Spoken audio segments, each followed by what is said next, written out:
आदरणीय अधिवक्ता महोदय, इस नज़ूल के विषय में आपने बोलने का अवसर दिया, इसलिए आभार व्यक्त करते हैं। ये विषय इतना सरल भी नहीं है जैसे जितना माननीय संसदीय कार्य मंत्री जी ने कहा। ये विधेयक छोटा हो सकता है, लेकिन इसके परिणाम, इसके दुष्परिणाम बहुत गंभीर होंगे और इतने दिनों के विधानसभा के कार्यकाल में जब भी विधेयक आते हैं तो सत्ता पक्ष एकमत होता है और विपक्ष उसके विरोध में होता है। मैं सिद्धार्थनाथ जी और हर्ष जी को भी आभार व्यक्त, इन्होंने सही तस्वीर रखी है। ये अपनी पार्टी के हित के विषय में सोच रहे हैं। पहली बात जो एक ये कहा गया कि साहब ये स्वतंत्रता सेनानियों की भूमि है, एकाध अपवाद हो सकता है। जो स्वतंत्रता सेनानी थे, जिन्होंने अपने प्राणों को आहूत किया, बलिदान दिया, वो इतने बड़े लैंडलॉर्ड, इतने बड़े पूंजीपति नहीं थे कि महानगरों में उनकी बड़ी बड़ी जमीनें हों। और ये प्रकरण सिर्फ प्रयाग अकेले तक ही सीमित नहीं है। इसमें काशी है, इसमें अयोध्या है, इसमें मेरठ है, इसमें गाजीपुर है, गोंडा है, कहाँ नहीं है, कानपुर है, सीतापुर है। अब देखिए, सभी माननीय सदस्य खुद कर रहे हैं। माननीय महोदय, पहले तो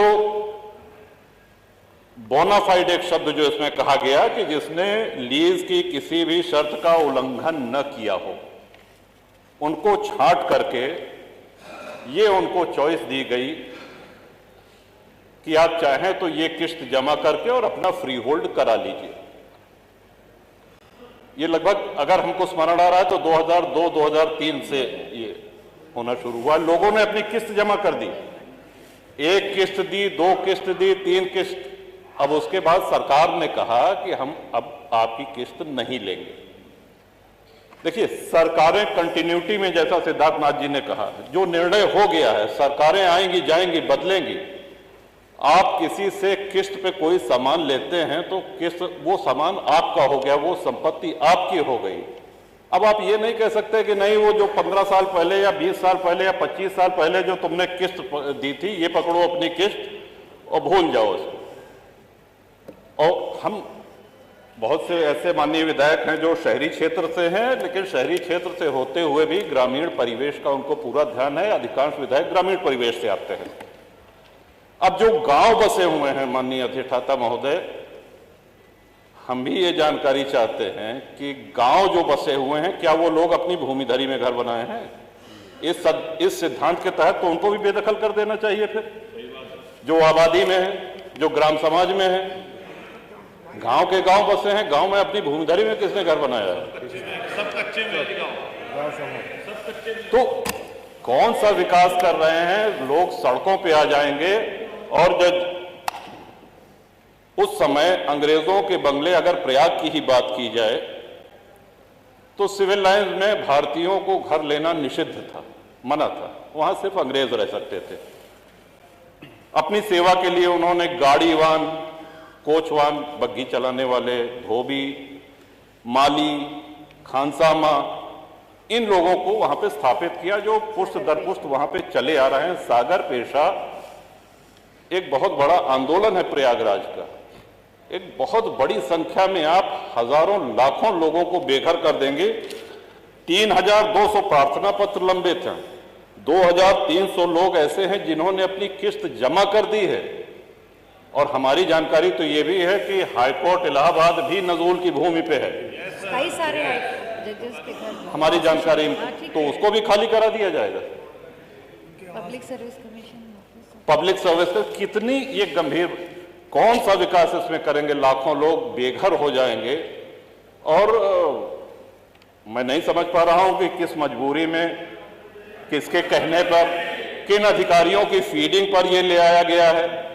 ये कहीं से भी न जनहित में है, न विपक्ष के हित में है, न सत्ता पक्ष के हित में है। ये किसी के हित में नहीं है। आप सारे विधायकों की आप पीड़ा, उनका जो मर्म है, उसको समझने का प्रयास करें। ये विधेयक तो यहाँ आना ही नहीं चाहिए था, लेकिन चूंकि आ गया है तो अब आने के बाद मजबूरी है इसको प्रवर समिति को भेजा जाना चाहिए। और साथ ही साथ जिन लोगों की किस्त जमा है, सौदा हो गया तो हो गया, किस्त आपने तय करी, किस्त की रकम सरकार ने तय करी है। अब जब 2 किस्त 3 किस्त दे दिया, अब आप कह रहे हैं कि नहीं हम नहीं लेंगे, तो ये नहीं होगा, होना नहीं चाहिए, न्याय संगत नहीं है। और जिनकी लीज एक्सपायर हो गई है, जब अंग्रेज लीज रिन्यू कर सकते थे तो क्या हमारे स्वतंत्र भारत में एक लोक हितकारी सरकार क्या लीज रिन्यू करके उनको वहां बसाए रखने की जिम्मेदारी सरकार की नहीं है? सबको बेघर करके भगा देंगे? कौन सा विकास हो रहा है? उनके पुनर्वास के लिए, उनको पुनर्बसाने के लिए कोई इसमें उल्लेख नहीं। गोलमोल भाषा में कहा गया है कि यदि सरकार करना चाहे तो करे। इसमें महोदय बहुत बड़ी क्रांति हो जाएगी, लोग सड़कों पे आ जाएंगे, हाहाकार हो जाएगा पूरे प्रदेश में। ये विषय बहुत ही जटिल है, बहुत ही संवेदनशील है। तो इन्हीं शब्दों के साथ मैं आशा करता हूं कि सरकार पुनर्विचार करे, प्रवर समिति को भेजे, और जो लोग जहां बसे हैं उनको किसी भी हालत में वहां से बेघर न किया जाए। जो फ्री होल्ड के क्रम में है फाइलें, उनको शीघ्र समयबद्ध निस्तारण किया जाए, उनकी शेष किस्त लेके, और जो लीज खत्म होने के कगार पे हैं उनकी लीज रिन्यू की जाए। इन्हीं शब्दों के साथ बहुत धन्यवाद।